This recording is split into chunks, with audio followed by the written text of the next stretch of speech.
Township of Edison Zoning Board of Adjustment regular meeting of February 20th, 2024 is now in session.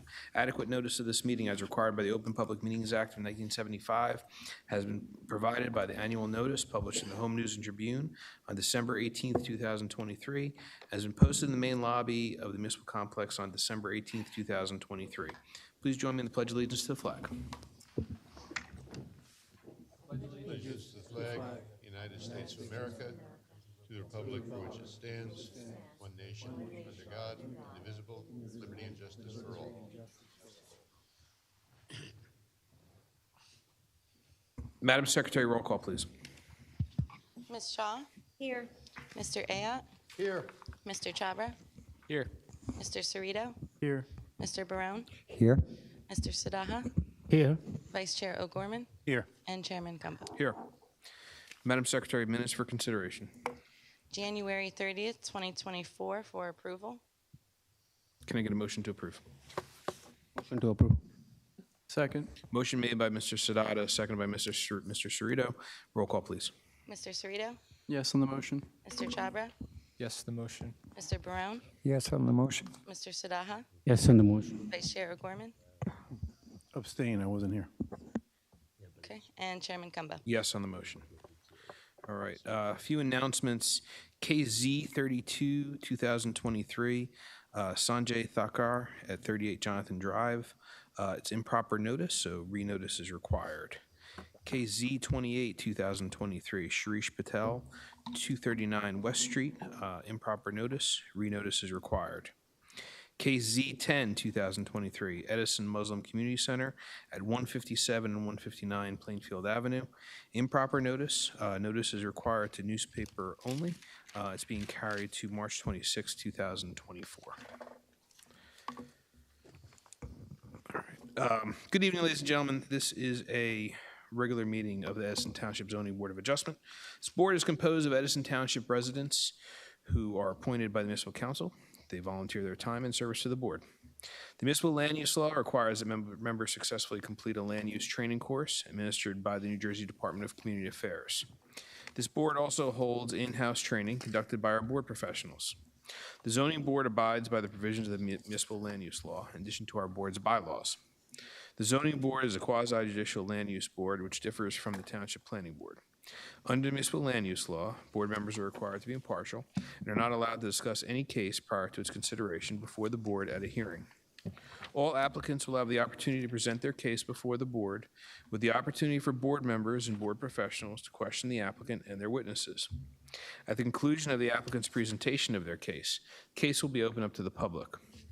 Residents within 200 feet of the subject property will be heard, followed by residents from outside of 200 feet. All residents will be sworn in. They'll provide their name and address, and they'll be given 6 minutes to comment on the application being considered without the opportunity for a rebuttal. Residents may ask questions of the applicant's professionals, and board professionals. The board requests that these questions are asked prior to any comments being made on the application. Once commentary begins, the resident's timer will begin. The applicant would be allowed for the opportunity for cross-examination of their witnesses. Under the law, the chair is allowed to stop any comment that is repetitive or is an attempt to filibuster the board. Further, the chair is allowed to stop any commentary that is irrelevant to the case or prohibited from the board's consideration. Once the public portion is closed, all public comment is ended unless new testimony is presented by the applicant.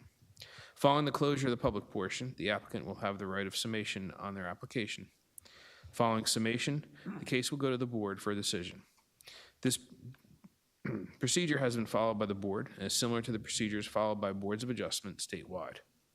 The municipal land use law requires the board to engage in a balancing act and is not required to strictly apply township ordinances, zoning plan, or master plan. As a board of adjustment, variances are granted when appropriately necessary, following all legal considerations. As has been the case with prior boards, this board will see where we are if we are in session around 10:30 p.m. I ask that all applicants, professionals, and residents show respect to each other and be civil throughout all proceedings. I ask that you withhold applause, booing, or interrupting of anyone while they are speaking. The chair will not tolerate outbursts by applicants, professionals, or the public. Further, since most cases are being recorded by a court reporter, I ask that speakers do not speak over one another. That all being said, Madam Secretary, first case on the agenda, please. Case Z24-2023, Lucky 7 Properties LLC, 28 Plymouth Place.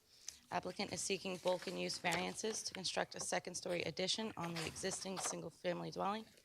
Following standards have not been met. Residential homes are not permitted in this zone. Side yard setback required is 40 feet, proposed is 12.32 feet. Both side yard setback required is 80 feet, proposed is 65.48 feet. Minimum floor area required is 5,000 square feet, proposed is 2,590 square feet. Affected property is located in the LI zone designated as block number 757, lot number 2603 on the Edison Township tax map. All noticing paperwork is in order. Thank you. Good evening, Mr. Shire. Good evening, Mr. Chairman, members of the board. My name is Bernard Shire with the firm of Convery & Shire, representing the applicant and owner of the property in question, which is 28 Plymouth Place, block 757, lot 26.03. The principal of Lucky 7 Properties is Mr. Hasnain Pervez, who is here this evening. He purchased this property, which is a relatively small single-family home in the LI zone. He presently lives in New York and would like to become a resident of Edison and intends to move there. There are several variances. One which might seem to be a big one is a use variance. However, the reason for that is this is in the LI zone where single-family homes are not a permitted use, and he is expanding the existing small single-family home. The other variances are relatively minor bulk variances, but are necessary to increase the size of the home and make it more livable for Mr. Pervez. Unless there are any pre-existing questions, I would call Mr. Pervez. I have one. Can you pull the microphone closer to you so we can get you on? Sure. There we go. Thank you. Okay. All right. Thank you. Go ahead, counsel. All right. Mr. Pervez. Hold on. Raise your right hand. Do you solemnly swear or affirm to tell the whole truth, nothing but the truth, so help you God? Yes. And please state your full name for the record. Hasnain Pervez, Can you just spell that, please? Hasnain. Last name Pervez, Pervaiz. You can put your hand down. You can bring the microphone's on a podium, so you can bring it closer to you so you just be more comfortable. Mr. Pervez, you presently live in New York, Correct. and you are looking to become a resident of Edison Township, correct? That is right. And as such, you purchased this property and would like to renovate it in order to live there. That is correct. Right now, the existing house is relatively small, correct? Yes. And you would like to make it slightly larger in order to accommodate you. That is correct. I have no other questions of Mr. Pervez. Does the board have any questions for the applicant? One. Mr. Brown. Sir, Mr. Pervez, when did you buy the house? About 2 years ago. 2? Yes. Okay, thank you. No problem. Any other questions from the board? Seeing none. Thank you. All right, call John DuPont.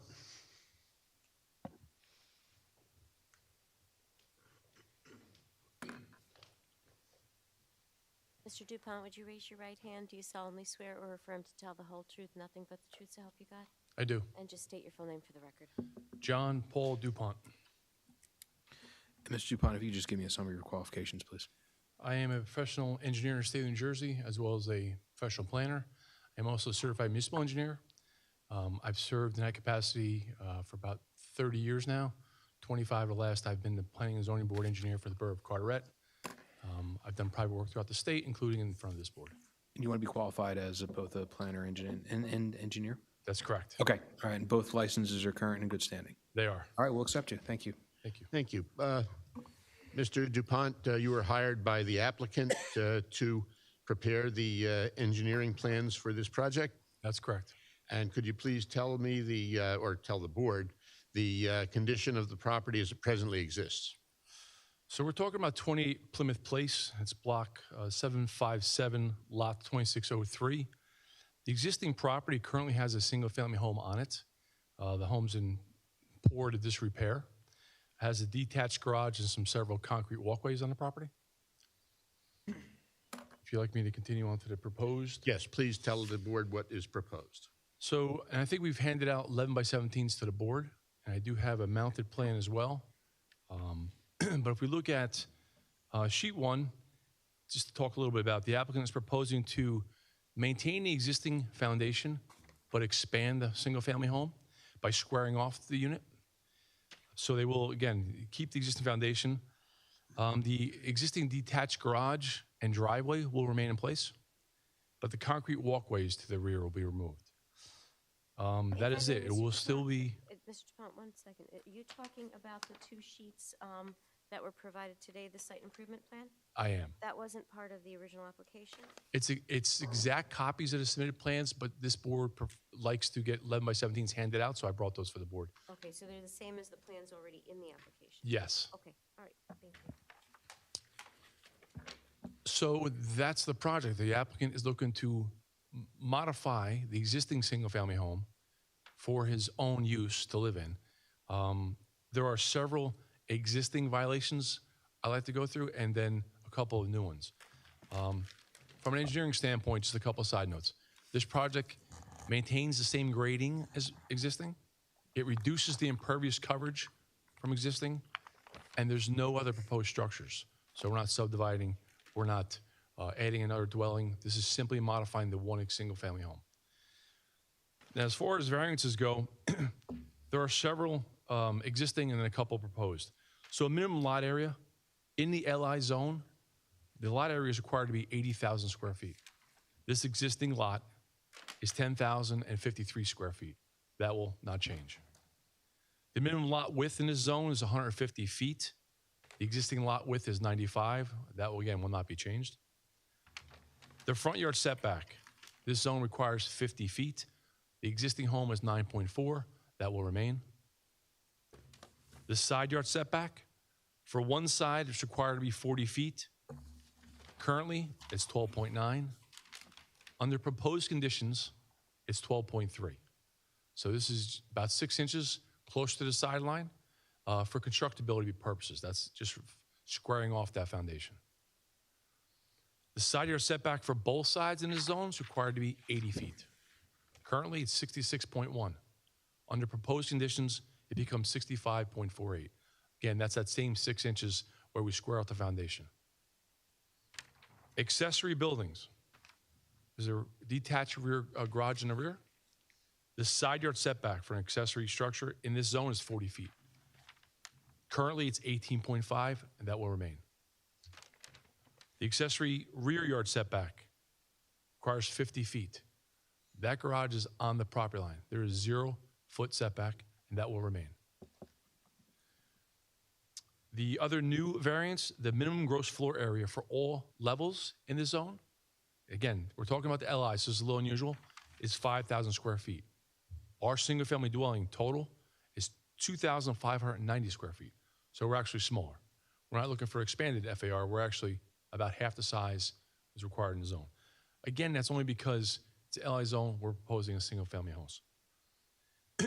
And the use variance, which is required to construct a single-family dwelling within LI zone, we are asking for that. Even though there's an existing one, we're modifying it, so we're going to ask for that variance as well. From an engineering standpoint, pretty straightforward. I think the plans are pretty basic in front of you. And if it's okay with the board, I'd like to switch to the planner's side. If you don't mind, if we can, Mr. Shire, do you have any other engineering questions for? No other engineering Okay, questions. so I'd like to cover engineering questions for you before you change hats and put the planner hat on. That's great. Does the board have any questions for Mr. DuPont with regard to engineering? Yes. Mr. Brown? One, Mr. DuPont. Yes. I see that the existing first floor square footage is 1,048 roughly, Right. and the second floor is 1,401 roughly. Right. So how are you getting larger on the second floor over the top, the first floor? I'm not the architect, but I will tell you it's cantilevered. So it's a Okay, cantilever leave it. section. That's it. Okay, thank you. You're welcome. So, Mr. DuPont, just to reiterate, the setbacks essentially were existing. You're just tightening it up by, you're going about 6 inches further. That's correct. Okay. And the footprint was essentially existing. Do you have an estimate as to when the current home was built? I do not. Looking at the condition of it, it's an older home. I do not know Prior to World War II. I would say so. It's Were you very there, old. Mr. Ayotte? Pardon? Were you there? Very funny. Thank you, Mr. Ayotte. I'm going to put you there. Thank you, Mr. Ayotte. Does the board have any other questions? Mr. Chairman? Vice Chairman. Yes, you had stated that you were going to reduce the impervious coverage. How's that going to happen? There are some concrete walkways around the sides and the back that are being removed. It's about 124 square feet less impervious coverage. Does the board have any other questions with regard to engineering? Seeing none. Okay, you may proceed, Mr. Dupont.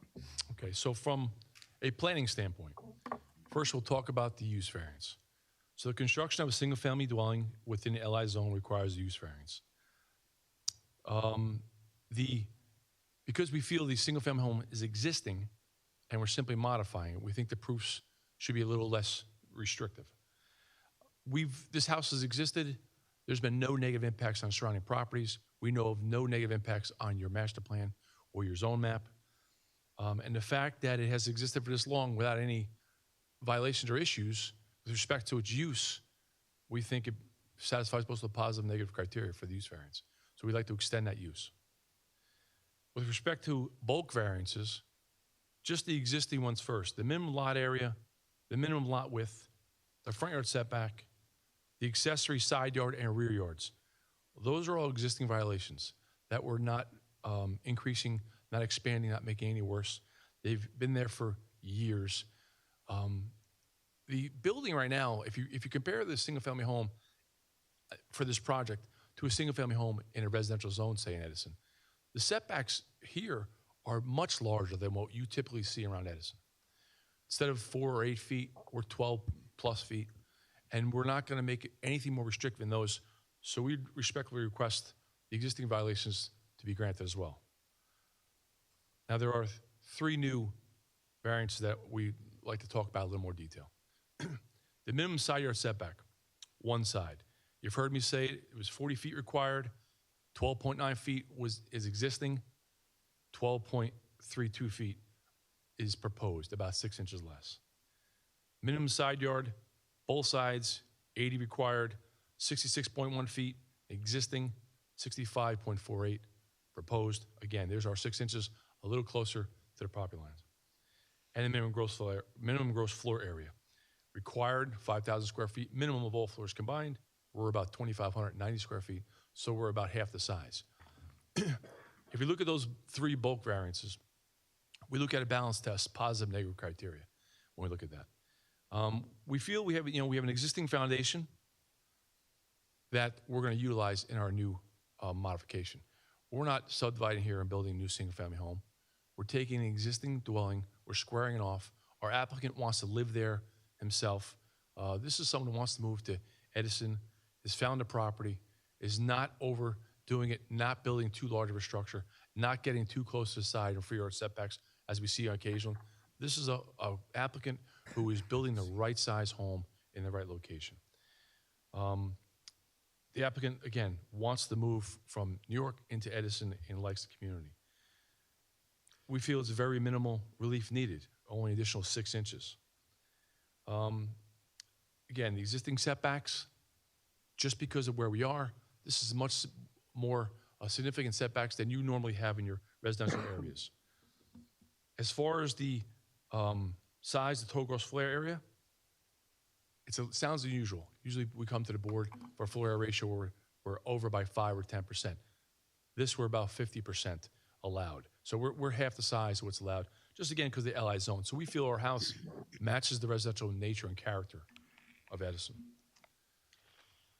So, I'm sorry. Just negative criteria.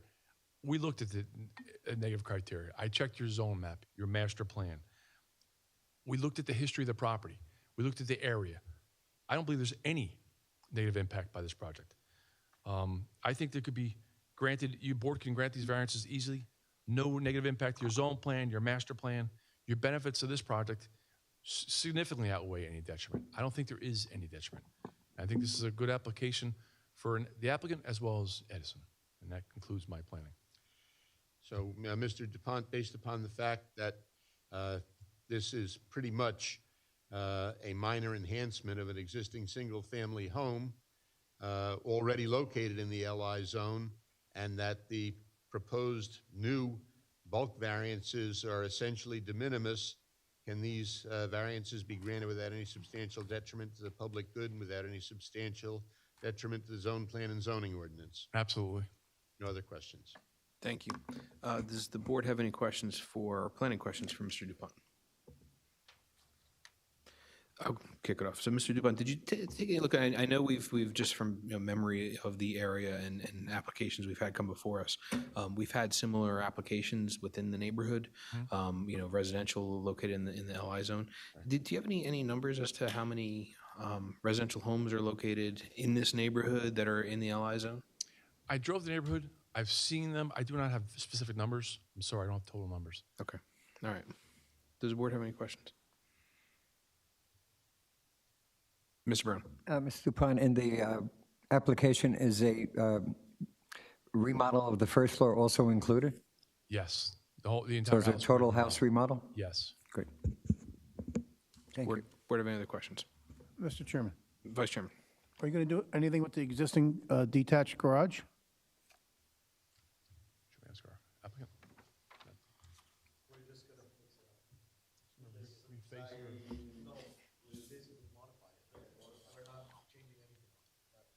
Modify the exterior and make any Thank you. necessary repairs, I'm Thank sure. And I'm going to switch your hats for a second. There were no changes proposed to the drainage patterns. That's correct. Okay, thank you. Any other questions for Mr. Dupont? Okay, all right, Mr. Shire. That's the applicant's case. Okay, all right, great. So we will now go to the public. We will go to anyone within the public within 200 feet of the subject site. If you're within 200 feet of the subject site, you have received a notice via certified mail. Seeing none, we will now go outside of 200 feet of the subject site. Any member of the public outside 200 feet want to be heard. Sir, please come up.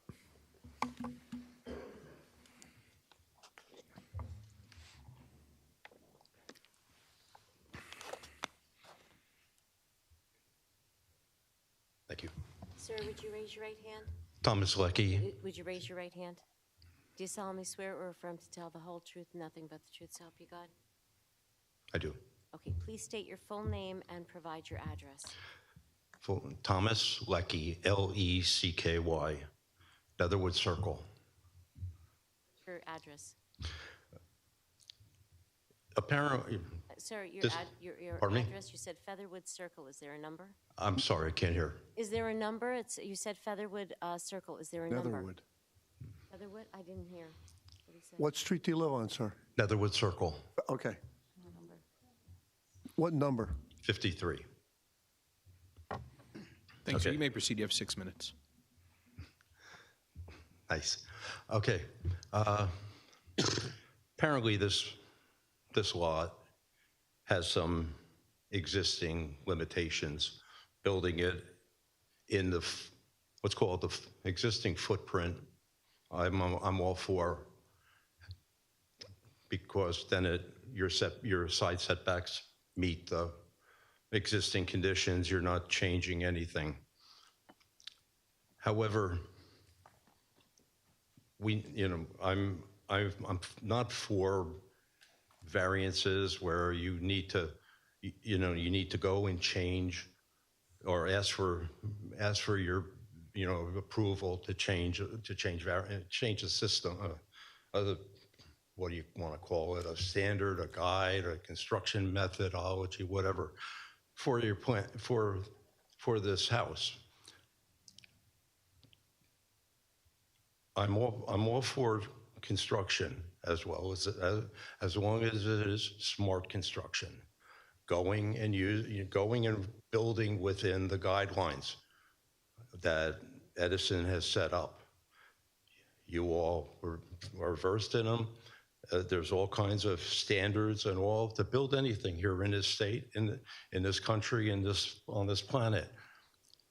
I would like to see the planning board adopt those standards and say, enough is enough. You need to do your due diligence before you come in before you purchase a property, before you come and ask, beg for forgiveness. Please follow the guidelines and standards that this town has adopted. It makes the zoning officer or whatever who goes out and inspects it, he's got a fighting chance. He's not looking at is this one different than the other one? It's repetitive. It only helps our township employees. If the homeowner builds within the requirements, it makes it so much easier. Then it's rubber stamped for you individuals. That's all I want to say. Let's have smart building in this town. Avoid the issues that are generated by variances and all. Town's getting crowded. I just want to see Edison adopt smart building procedures, policies, etc. That's all. Thank you very much, sir. Is there anyone else from outside 200 feet of the property wanting to be heard? Seeing none, can I get a motion to close the public portion? Motion to close public session. Second. Motion made by Vice Chairman O'Gorman, seconded by Mr. Sadada. All in favor signify by saying aye. Aye. Opposed, nay. The ayes have it. Public portion is now closed. Mr. Shire. Essentially, my client is asking for very minor approvals to make a home much more attractive and livable, and that is the purpose of the board having the power to grant variances. To say nobody should ever get a variance flies in the face of the land use law. I think my client has proven that he's entitled to these minor variances, and the board should grant them. Okay. I will go to the board for any discussion or motions.